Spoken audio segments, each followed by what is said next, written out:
This discussion is a part of ThinQ's free online course, Introduction to Research.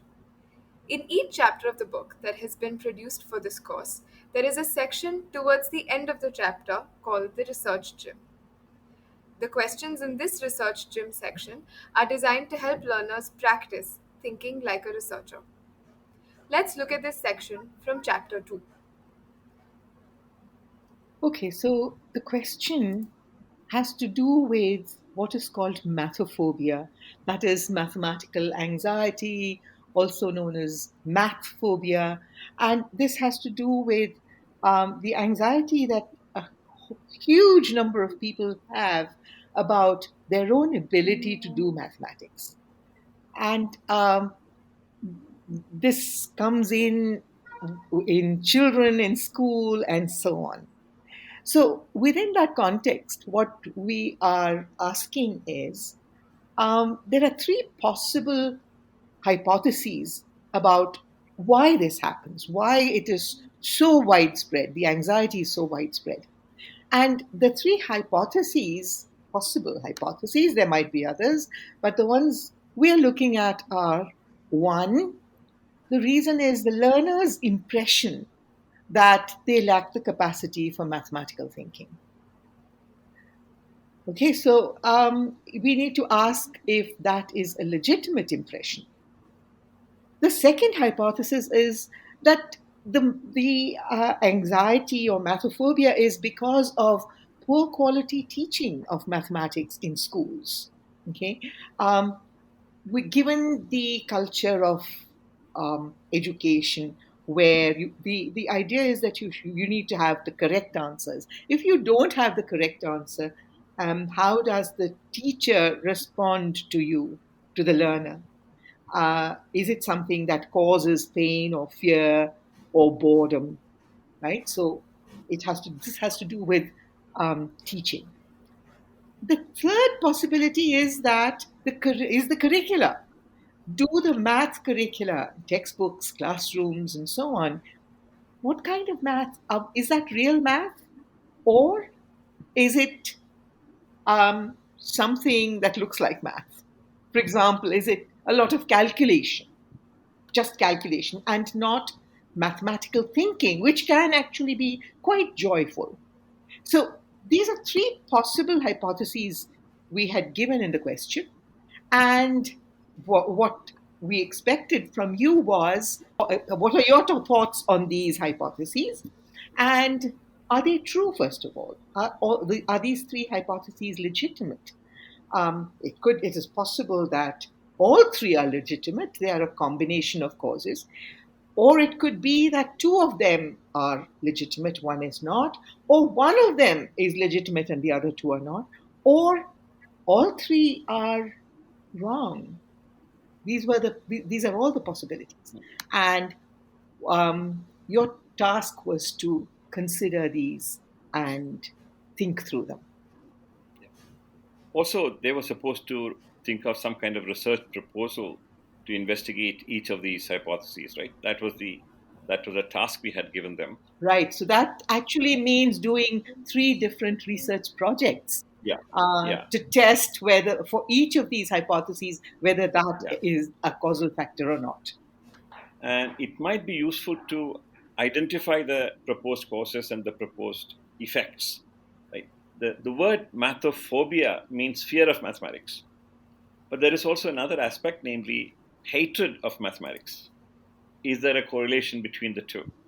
And so the first question is it the case that people who have low ability for mathematics are the people who have mathophobia and fear of and hatred of mathematics? That's a possibility, right? So it's a legitimate feeling because they're not good at it, therefore they fear it and they hate it. That is one hypothesis. The other one, the cause is not located in the learner's ability. The cause is located in the teacher's behavior.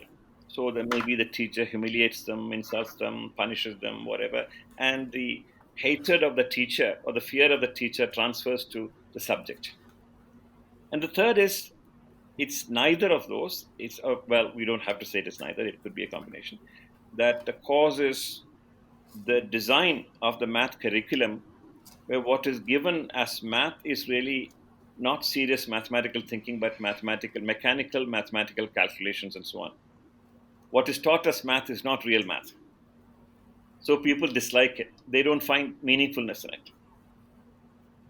If, on the other hand, you teach them real math, the same people who experience mathophobia and hatred of math might become mathophilic. They might begin to love mathematics. So three, maybe all of them are correct, or only some of them are correct. So the question is, how do we come up with a research proposal to investigate each of these? Okay, so just to summarize, the three possible causes. One lies in the curriculum. The second lies, not in the sequence that we talked about, but curriculum, or in the teaching, or in the self-image of the learners. Yeah, yeah, Those are the three we have to test. The question itself, the way it is phrased in the text, asks about the kind of data we would need to find an answer to these hypotheses, yeah, or to test these hypotheses. But before diving in straight into thinking about the kind of data, what we just did here is we sort of unpacked the question and unpacked the hypotheses itself, and tried to see what they could possibly mean, identify scenarios in which they may not be legitimate. Basically, the question is, how do we start thinking about yeah. what kind of data What we kind would of data? So now you're talking about how do we design the experiment to figure out Yeah. whether this was the particular factor is a causal factor or not. Yeah. It needn't be experiments, it could be surveys. It could be like self-reports and correlations and so on. Yeah. So how do we start collecting data to find out if these hypotheses are right or not? And let's begin with the first hypothesis then, which is that learners suffer from math anxiety because of their own and others' impression that they lack the capacity for mathematical thinking. So I think what is, and we're asking how legitimate is that impression. So the first step for this would be to uh, gather data about what people's impressions are about their own ability to do mathematics, and perhaps maybe even their teacher's impression of their ability to do mathematics, and try and see if there's a relationship between that and how they perform in mathematics tests or in their classroom, and so on. Actually, What do you think about yeah, that? actually, that would be a good way to start by checking to see what get their own self-image, get them to Yeah. talk about their self-image, and then see if that matches their performance in tests. However, the next step would be to see how they perform in a different kind of test. I think that's crucial. Yeah. To figure out if they really, if their mathophobia is legitimate. Yeah. Sorry, you were. I would say the self-image issue should be formulated as I'm not good at mathematics, not necessarily I am not good at mathematical thinking, because I don't think learners make the distinction between being good at whatever it is called mathematics and mathematical thinking. That's not a concept that children are familiar with. Actually, that is something that not just children, even teachers and the society doesn't make the distinction between mere calculation, mathematical calculation, and mathematical thinking. Yeah. So it's some broad feeling like mathematics are not for me. I don't have mathematical abilities, whatever those abilities are. And this self-image can be investigated through self-reports in surveys and interviews. So we can simply ask them, how will you rate yourself in your mathematics? And then you can also ask questions like, do you love mathematics? And the next question will be, what kinds of grades have you been getting? But that data you can collect not from surveys and interviews, but also from their actual exam performances. So, and see if there is a correlation between the exam performance and their feeling through self-reports in surveys and interviews. If there is a correlation, then we could say, well, maybe that is also a causal relation. That part is relatively easy. And my guess is that if you actually do that research, you'll find a strong correlation. All right. What about this second hypothesis, which says that math anxiety is the result of poor quality teaching of mathematics? For example, if a math teacher humiliates learners when they fail to give the correct answer, uh, they begin to associate math with boredom, pain, or fear. How do we collect data for this? What does it mean to do that? Actually, before we get to how we collect the data, just want to make one point. Perhaps teachers can't be blamed for this because that's part of the culture that you have to have the right answer, and this is not just in the educational context, but you know there is a correct answer. The impression that there is a correct answer, and if you've learnt it, you know it, and you should be able to give it. I think uh, Yeah, that's so deeply ingrained in the culture that yeah. um, Both correct answer and fast answer. yes. So the children who answer questions like in fraction of a second are considered to be bright, Mhm. and children who take time to think are considered to be slow or stupid. Or also, if of course, I remember that I used to make mistakes throughout my math test because of calculation, not because I didn't know how to make calculations, but I'll make silly errors. So I will, for example, multiply 4 by 2 and get the answer 6. Not because I didn't know, because I was careless. So I always used to lose marks. Luckily, I had, sufficient confidence, so I didn't think I was stupid. Lots of kids who, got poor marks because of that would think that they are stupid people because they got poor marks. Are we saying that when we say poor quality of teaching, we're not necessarily referring to the teacher being bad or so on, but we're talking about the culture of mathematics Yeah, in the classroom itself as being something that yeah, makes students fear it? yeah. Uh, No, There's also the element of the teacher in that I think a teacher needs a great amount of patience. Uh, and even if the expectation is a correct answer, to be able to treat a child with respect. yeah. I think that's there's a so that's a completely different. It's an Mhm, independent orthogonal factor, mm, um, and this would probably be true in all subjects. yeah. A math teacher can make the slow learners or the people who struggle with math. The teacher can make them feel stupid, humiliate them, and then that is their scarred for life. And the same teacher can also reward the the fast answer type people, the smart ones. And of course, the students are going to see the difference, asymmetry between the people who are regarded as teachers' pets and the others who are regarded as poor quality students by the teacher. That can be quite traumatic, and that can be uh, the reason for the hatred of math and the fear of math. So to collect data on that, we'll have to go to a classroom and examine the teacher's actual behavior in the classroom. We'll have to do some kind of ethnographic study and then correlate that with marks. So if there is a correlation between people who perform badly and people who perform well and the teacher's behavior towards students, then uh, you still don't know which is the cause and which is the effect. Maybe this the causal relation is bidirectional, Right. and but they reinforce each other.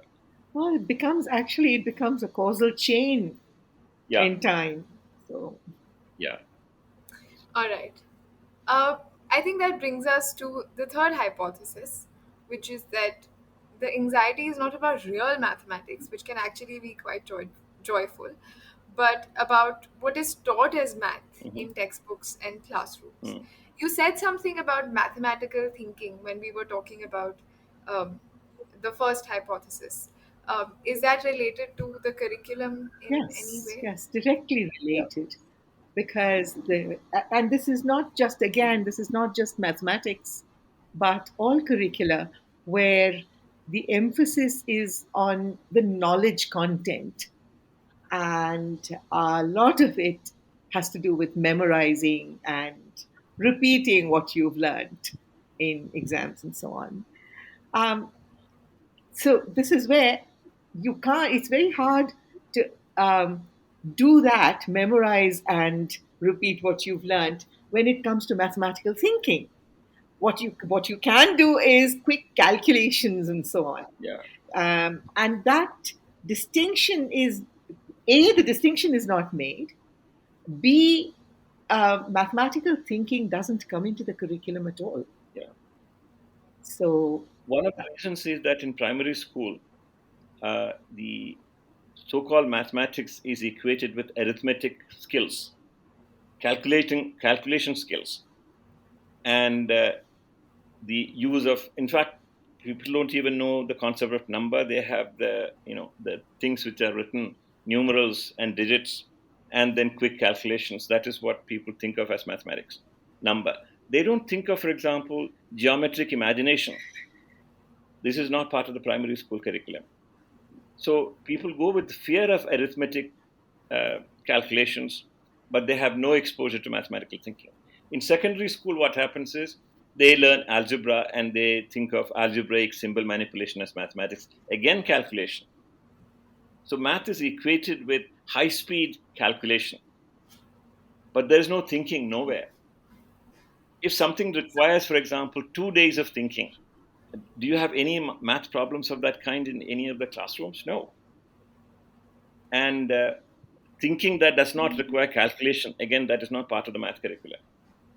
In real mathematics, the kind of mathematics that mathematics researchers do, it's the thinking that is important.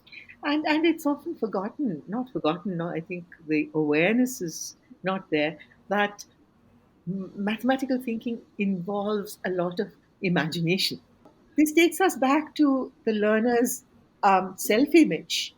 Is that self-image located in their ability to calculate, which is what they think of, or does it lie in mathematical thinking? It's very likely that they're very good at mathematical thinking, but not at calculation. Mm-hmm. And that the impression, the self image, is located in the calculation part. Yeah. And that is because they are not exposed to real mathematics. And so they may have both dislike of mathematics and fear of mathematics because they are not exposed to mathematics. I used to hate physics as a physics student because I didn't know what physics really was. It was only much later, after my PhD in linguistics, that I discovered what real physics was. And from a physics hater, I became a physics lover, but much, much later. I wasn't exposed to real physics in my undergraduate days.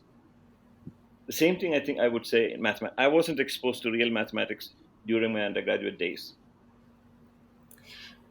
Great. So at this point, I'd like to ask the listeners what they think about this conversation. If you have been a part of the Introduction to Research course and have been working on the research gym questions, what do you think we need to investigate these questions? And are these questions legitimate? Are these hypotheses that we proposed legitimate and worth asking?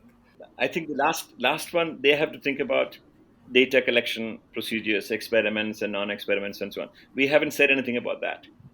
So let them figure it out. Now that we have unpacked the question, let them figure out the research methodology and come up with a research proposal. Yeah. All right. All right. Thank you for listening. We hope this helped you begin answering this research gym question.